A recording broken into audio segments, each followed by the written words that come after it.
अस्सलाम वालेकुम। Ali Ghulam Khoso Safi social media centre Sindh team human rights Pakistan मरकज़ी मीडिया कोऑर्डिनेटर।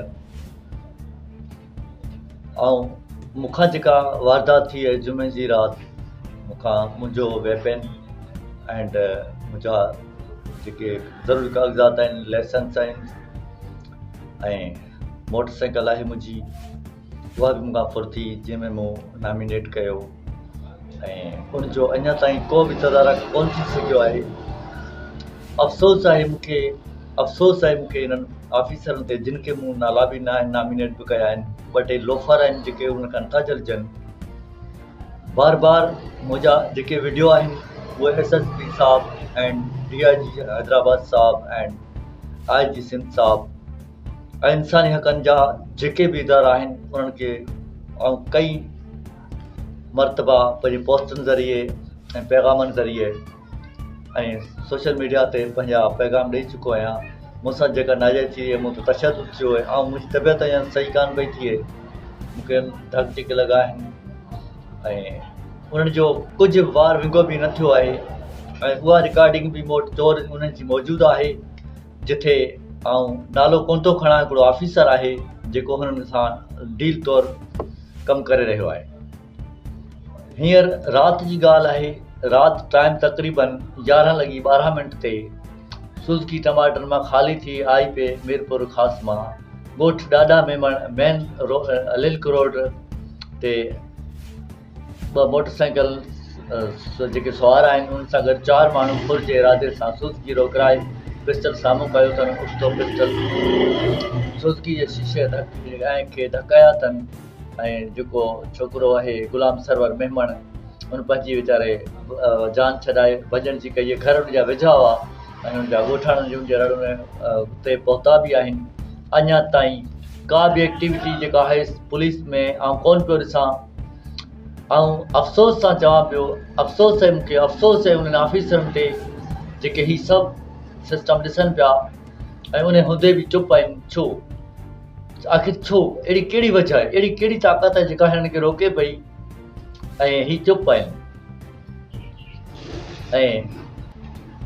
ऐं ख़ामोश आहियां ऐं कानूनी पासदारी चाहींदो आहियां ऐं कानून जी हमेशह सां पुलिस जी रिस्पेक्ट कई आहे ऐं पुलिस जे हक़ में लिखंदो आहियां ऐं जेके बि इदारा आहिनि उन्हनि जे हक़ में लिखंदो आहियां। मुंहिंजो ॾोह इहो आहे त सरेआम सिधो सऊं जेके बि चोर आहिनि, लोफर आहिनि या मनशात खोर आहिनि, उन्हनि खे नॉमिनेट कंदो आहियां ऐं इंशाल्लाह कंदो रहंदुसि मरण घड़ी त। मूंखे मौत जो डपु न आहे, छो मौत अखियुनि सां ॾिसी चुको आहियां। मूंखे मौत जो डपु न आहे ऐं इंशाल्लाह जॾहिं बि मुंहिंजो मौत थियो त खिलंदड़ थींदो। ऐं चोरनि खे बि इहो चैलेंज ॾियां थो त अली गुलाम खोसो अॼु बि रोडनि ते अकेलो हले थो, केरु बि उनजी सपोर्ट में न आहे अलाह रसूल खां सवा। जे हिमत आहे त मूंसां सिधो सौ विढ़नि, मूंखे ॾुख कोन थींदो। धोखेबाज़ी, फ़िरेबबाज़ी, चालबाज़ियूं जेके बि करे रहिया आहिनि मुंहिंजे सभु नज़र में ऐं वाज़े थो चवां, इहो चैलेंज ॾियां थो ऐं इन्हनि जी जेको सरपरस्ती करे पियो चङो मुड़ुसि जे उनजी कांच उनजे लाहे ऐं सरेआम बाज़ार में टंगींदसि, तेसीं मूंखे सुख न ईंदो।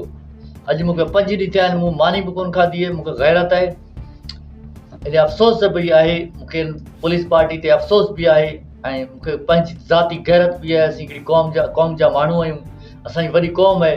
80-90 हज़ार ते असांजी क़ौम ज़िले बदीन में रहे थी। जंहिंमहिल असां सॾु ॾिनो तंहिंमहिल असीं हिनखे इनशाअल्लाह कैफ़े किरदार ताईं पहुचाइण जी ताक़त रखूं था ऐं उन्हनि चोरनि खे एतिरो अल्टीमेटम ॾियां थो, मूंखे मजबूर न कनि, मूंखे तंग न कयो।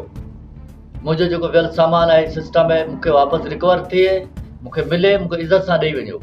जे नथा ॾियो त अव्हां सां घटि कोन कंदुसि ऐं वीडियो क्लिप ॾियण जो मतिलबु इहो आहे त हुननि खे सिधो सऊं चवां थो, सिधो सऊं चवां थो मुंहिंजियूं शयूं मूंखे वापसि मिलनि ऐं उहो पाथारीदार जंहिं माण्हू मोॾे मोकिलिया आहिनि मुंहिंजो मारण जे टारगेट में, उहे माण्हू मूंखे घुर्बल आहे, इज़त मां मूंखे ॾियनि, न त मुंहिंजे नज़रुनि खां परे कोन आहिनि। मजबूरन मूंखे कानून हथ में न खणाइनि ऐं वरी बि ऑफिसरनि खे, बाला ऑफिसरनि खे हथ जोड़ी या मिनत थो कयां, मूंखे कानून हथ में न खणायूं। आउं क़ानूनी पासदारी चाहियां थो। पाकिस्तान जिंदाबाद, पाकिस्तान आर्मी जिंदाबाद, social media centre Sindh, team इमराज पाकिस्तान।